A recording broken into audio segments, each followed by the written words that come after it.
এদেশের ওলামায়ে কেরাম কোনো বিপদের কারণে ইমামতি ছুটে যাবে, কিছু বলতে পারে না, এই জন্য মুনাজাত দেয়, জানাজার নামাজ এদের পড়াই ঠিক, কিন্তু কেউ মন থেকে পড়ায় না। কারণ তুই তো জীবনেও নামাজ পড়িস নাই, সারা জীবন আলেম ওলামাদের বিরুদ্ধাচরণ করেছিস, আলেমদের দেখতেই পারে না, টুপিওয়ালা দেখলেই রাজাকার বলে গালি দেয়, এইরকম কিছু লোক আছে কি নাই? কথা কয় না, কথা কয় না, আছে কি নাই? আমাদের পতিত সরকার আওয়ামী লীগের আমলে কোন দলে কতটা রাজাকার আছিল এইরকম একটা জরিপ করছিল না ভাই?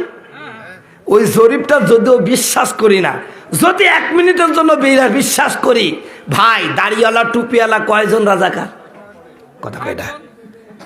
আরে আপনারা মাইন্ড করেন না, জামাত ইসলামে ওই ওরা যে জরিপ করছিল, জামাত ইসলামে ছিল 37 জন, বিএনপিতে ছিল 1000 জন, আর যারা মুক্তিযুদ্ধের সপক্ষের শক্তি তাদের দলে ছিল 8000।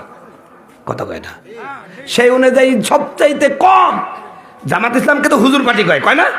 তো হুজুর পার্টিতে কয়জন রাজাকার? 37 জন। কয়জন? তো 37 জন হয়ে আমরা হইলাম পাকিস্তানি, আমরা হলো রাজাকার, আর তোমার দলে যে সবচাইতে বেশি, তোমরা কি করছো? তারপরে দলে আছে সেকেন্ড পজিশন, তোমরা কি করলা?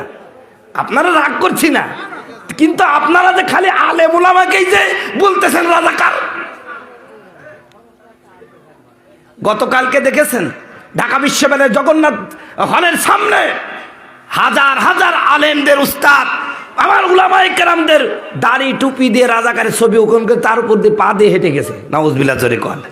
এরা যারা এরকম ভাবে আলেমদেরকে, जो शख्स निकाह के बाद पैदा होते हैं वो आलिम को इज्जत करते हैं, और जो निकाह के पहले पैदा होते हैं वो आलिम को बेइज्जत करते हैं।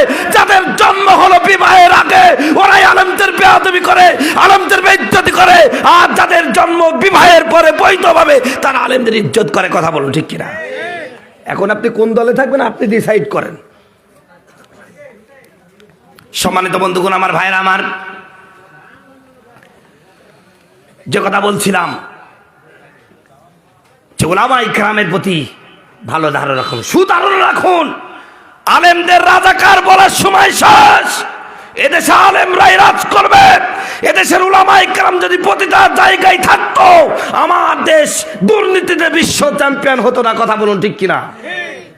ইনশাল্লাহ আগামীতে এদেশে ইসলাম ওলামাই এদেশের নেতৃত্ব নিবে ইনশাআল্লাহ। আলেমদের সাথে কি থাকবেন আপনারা? কারা কারা থাকবেন? দু হাত তুলে দেখান, তাহলে লাগে থাকবেন। আল্লাহ কবুল করুক, জোরে বলুন আমিন।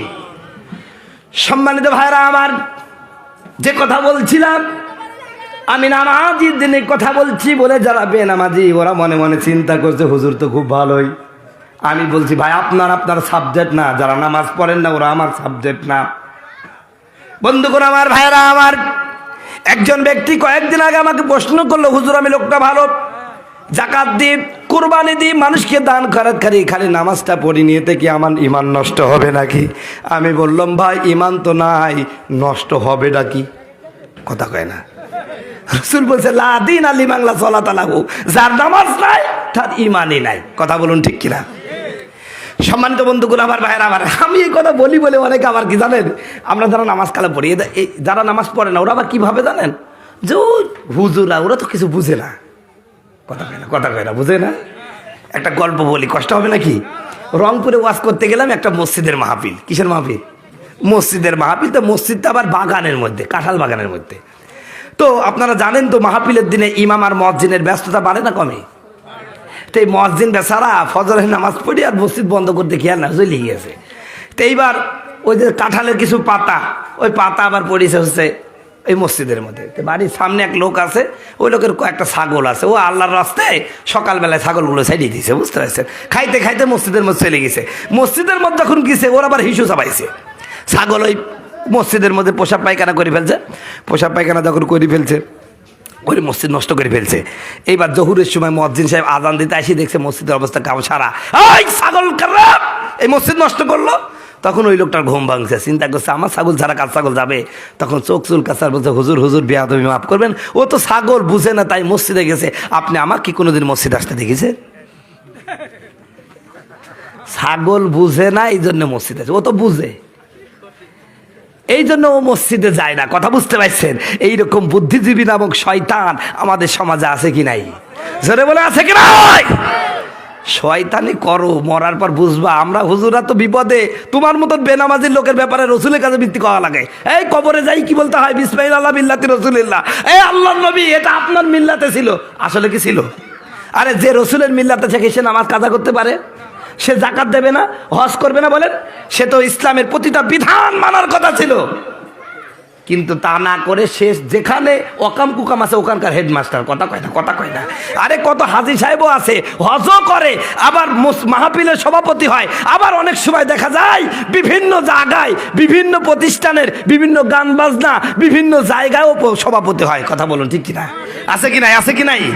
নামের আগে দেখো আল্লাহ লেখা, তার মদের আসরে সে থাকে, শুধু ঘুষের হাজারি আছে যত অন্যায় একটু আধটু করে থাকে। এমন চরিত্রের মানুষ রূপী যারা, তাদেরকে কেমন লাগে বলেন? ভণ্ড ভণ্ড লাগে যে ওদের, ভণ্ড ভণ্ড লাগে। ঠিক কিনা?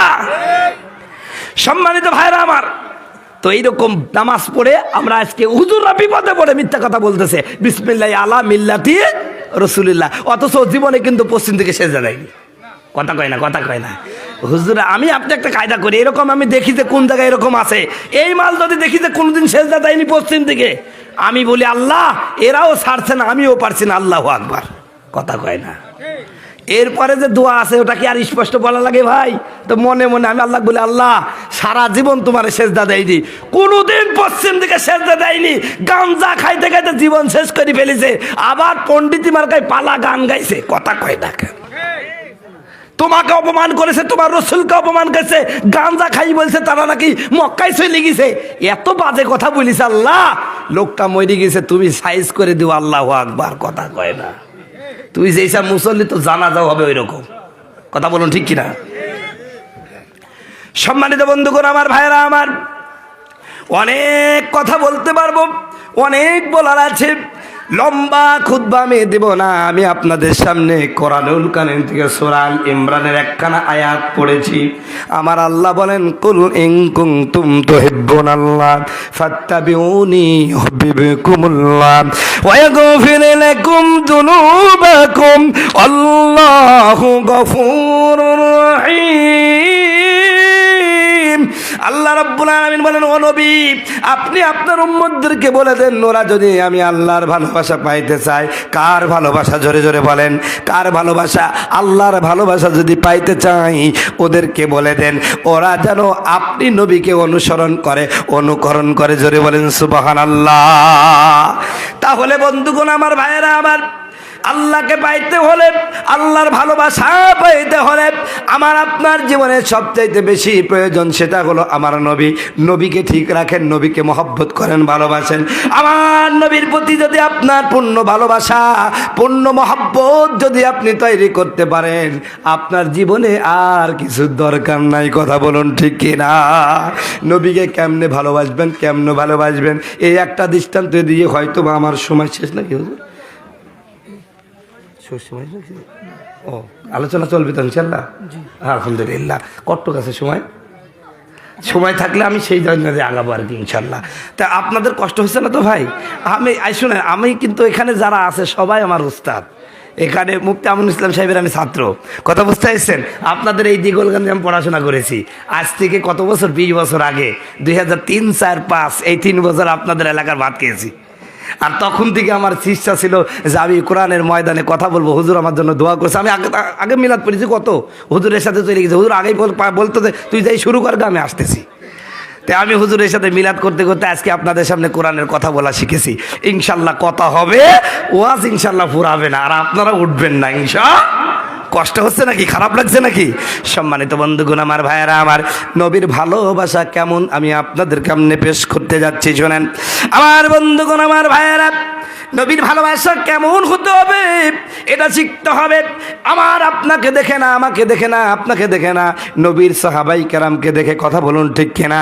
আমার আল্লাহ বলেন, আমিনু কামা আমানান নাস, ঈমান আনো যেমন ভাবে আমার সাহাবী ঈমান, বিলাল ঈমান এনেছে, সুমাইয়া ঈমান এনেছে, খাব্বাব, খুবাইব আর হযরতে আবু বকর ওমর ওসমান যেমন ভাবে ঈমান এনেছে, তারা আমি আমার আল্লাহর নবীকে যেভাবে ভালোবেসেছে, তোমাদের ভালোবাসার স্টাইলটা সেই রকম হতে হবে। বন্ধুগণ আমার, ভাইরা আমার, আমরা তো বলি হুজুর আপনাকে ভালোবাসি, আল্লাহর নবী আপনাকে ভালোবাসি, আপনার জন্য জীবন দিয়ে দেব, কিন্তু সাহাবায়ে কেরামের ভালোবাসা কেমন ছিল?